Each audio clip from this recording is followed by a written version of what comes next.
Carl Jung once wrote, "One does not become enlightened by imagining figures of light, but by making the darkness conscious." But what is this darkness he spoke of, and how do we bring it into the light of our awareness? That's what we'll explore together in this video. But first, take a moment to reflect. What emotion do you work hardest to hide from others? Is it anger, jealousy, insecurity, neediness, or maybe fear? What if the very emotions you've been avoiding are actually holding the keys to your soul's growth? This video explores the power of shadow work through the lens of Carl Jung's teachings, and how reclaiming the parts of yourself you once pushed away can lead to deep spiritual transformation. Most of us learn early on to split ourselves, showing only the polished, pleasing sides while hiding the parts we fear will make us unlovable. As children, we look to our caregivers, teachers, and peers to understand what earns love and what doesn't. Maybe you were praised for being cheerful, but your sadness was met with silence. Maybe you learned that being helpful made people happy, but expressing anger got you scolded. Perhaps you were taught that crying is a sign of weakness and that fear should be controlled, not understood. This inner split is what Jung called the shadow. It's not some dark or evil part of you. It's simply the emotions, traits, and desires you've been conditioned to reject. But what happens when you exile a part of your own heart? Ironically, the more you push your feelings down, the more powerful they become, sinking into the unconscious. That suppressed anger doesn't just disappear, it builds beneath the surface until it eventually erupts in ways you never intended, maybe as an explosive argument with someone you love, or in quiet, self-sabotaging behaviors that block your own success. How does this affect your health?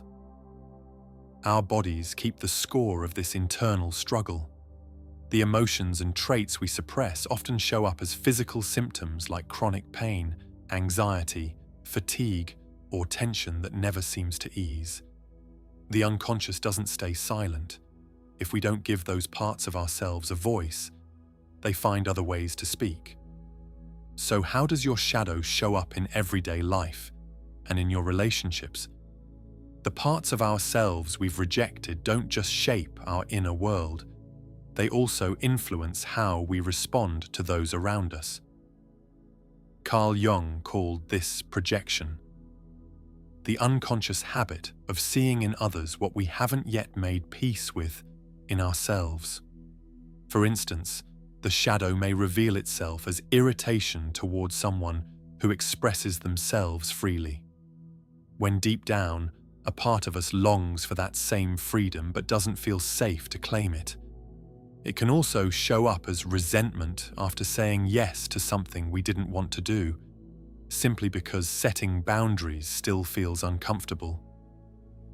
Sometimes we even envy people who take up space with confidence because we've learned to shrink ourselves to feel accepted or loved.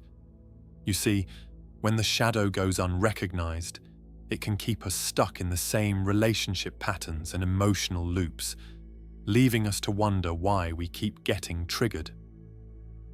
Carl Jung believed that the people who trigger us often act as mirrors, reflecting the parts of ourselves we've pushed away. And when we don't recognize that, our judgments turn into walls, blocking us from genuine connections and true self-expression. Not because love isn't there, but because we haven't yet offered it to the parts within us that still feel unworthy of it. To reveal what's hidden behind your shadow, try catching yourself in the moment you're triggered and gently ask, "What is my anger trying to tell me?"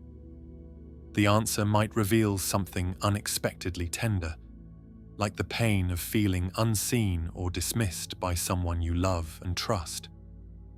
When you can sit with that raw truth without judgment, something begins to soften.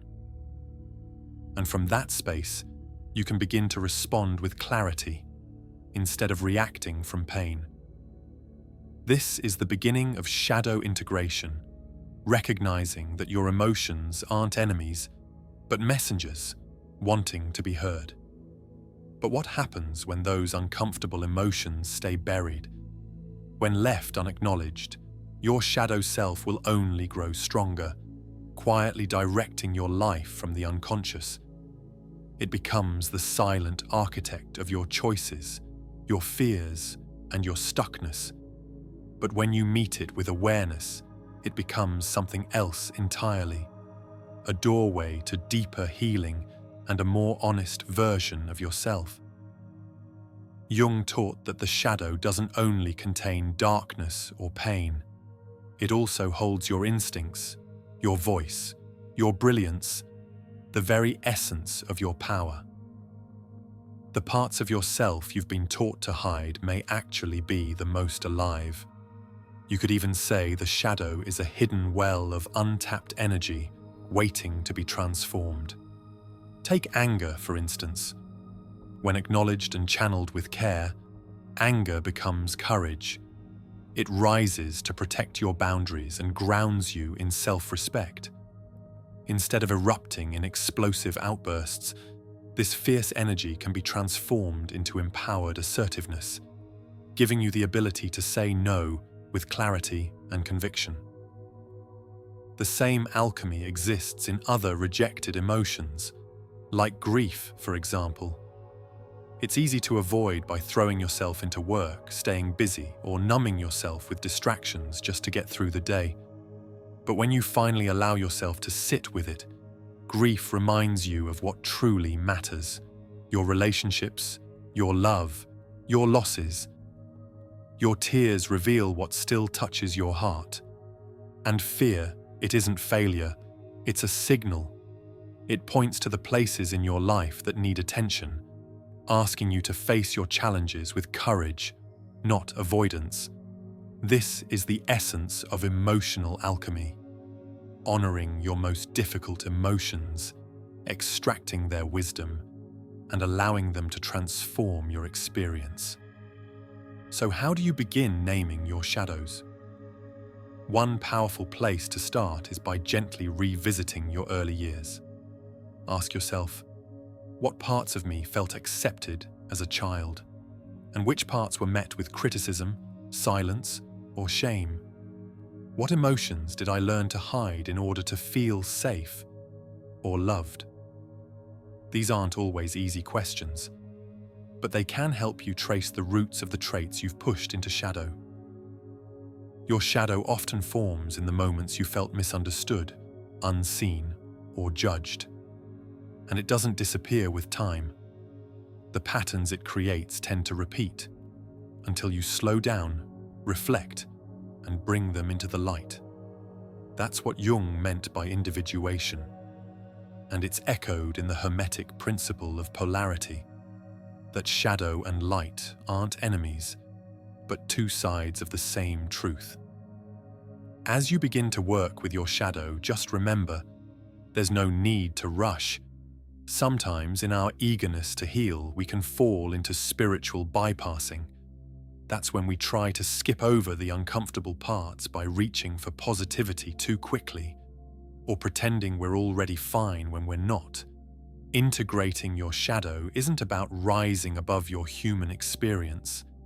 It's about staying with it while being gentle and patient with yourself. The first step to inner freedom is becoming aware of what's hidden in your darkness. When facing your shadow, meet yourself with love and compassion. Don't reject it in shame. That's how the shadow was formed to begin with. Try looking at your triggers as teachers. They'll show you where pain still lives and what's asking to be healed. Practice observing your shadow with honesty, without labeling it good or bad. Because when we judge and let the inner critic take over, we can slip right back into the same cycle we're trying to break. And from that space of presence, you can begin to choose how to express your energy with awareness. Carl Jung didn't believe perfecting yourself was the end goal. He recognized that healing begins by reclaiming the exiled parts of yourself. and welcoming them back home. And when you begin this process, something remarkable happens. The energy once trapped in shame or suppression becomes creative fuel. Many artists, writers, and innovators throughout history have discovered this, that by embracing their full humanness, including their struggles and wounds, they unlock deep wells of creativity and insight.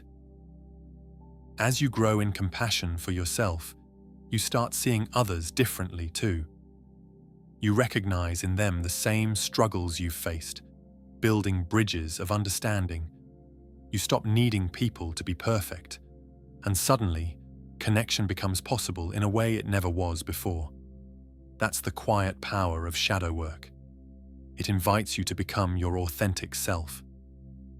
The ultimate revelation of Jung's work is this: the path to becoming who you're meant to be requires embracing, not rejecting, the shadow aspects of yourself. A reunion where your pain lives alongside your power. So, are you ready to step into the version of you that's been waiting to emerge? If you found value in this video, please like, share, and subscribe. Your support helps the channel reach others who might need this message. Thank you for being here.